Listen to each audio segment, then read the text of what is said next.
food. What to eat before your workout and what to eat after you work out. So this can be kind of a complex thing, especially as we fit it into our day. I know it can be a little bit boring, but I'm a huge fan of doing the same thing every time. So for me, the absolute perfect pre-workout is some version of a PB&J. Different sized athletes and different energy outputs require more or less calories, so you're going to need to find that on your own. But whole wheat bread, some kind of nut butter. I'm a huge fan of almond butter, but if you like those specialty macadamia or cashew, whatever it is there, or if you're just old school and you're rocking that peanut butter and it feels great in your body, awesome, love that.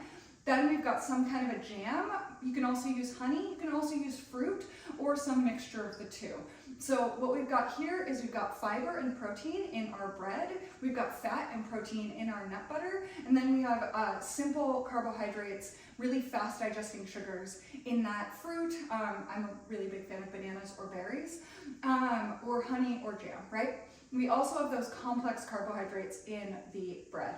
So what that's going to do is it's going to give you an immediate energy shot from the sugar, and it's going to give you lasting energy from the nut butter, the fat, which slows down our digestion, and the fiber and complex carbohydrates that we're going to get in that bread. We're going to feel a little bit more satiated for a little longer because you've got a reasonable amount of protein in there as well. Things like low carbohydrate options, like low carb breads, really low carb sugar options like jams. This is not a great place to put this. This is a time for carbohydrates, a little bit of protein, a little bit of fat. So that's pre-workout. If you are on the run and you didn't have time to make that sandwich, one of those little nut butter packets and a banana is a really, really great option as well. Post-workout. Post-workout, we're going to kind of reverse that. So we want no fat, we want a reasonable amount of carbs, and we want a lot of protein. This is a place where a lot of people like to go all protein and no carbs, especially if you are looking at it from the perspective, and this is flawed, where I don't want to undo all the work I just did in this workout by eating too much afterwards. This is the wrong way to look at it. We want to fuel our workout before we start, and we want to fuel our body to heal, recover, build those muscles, and recover properly so that our metabolism can keep going and we can keep moving towards our goals. So our energy systems really thrive on food, as it turns out. So post-workout, it's great to go liquid because it digests really, really fast. The faster we get that into our bodies, the faster your body can start recovering. So different goals have sort of different levels of carbohydrates to protein.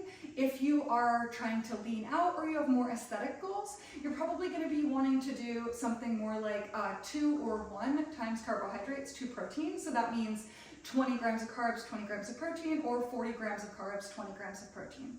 If you are trying to gain or you're going for pure strength, and we're not trying to sort of cut the balance between the two, you're going to want to go 2, 3, or 4 times carbohydrates to protein.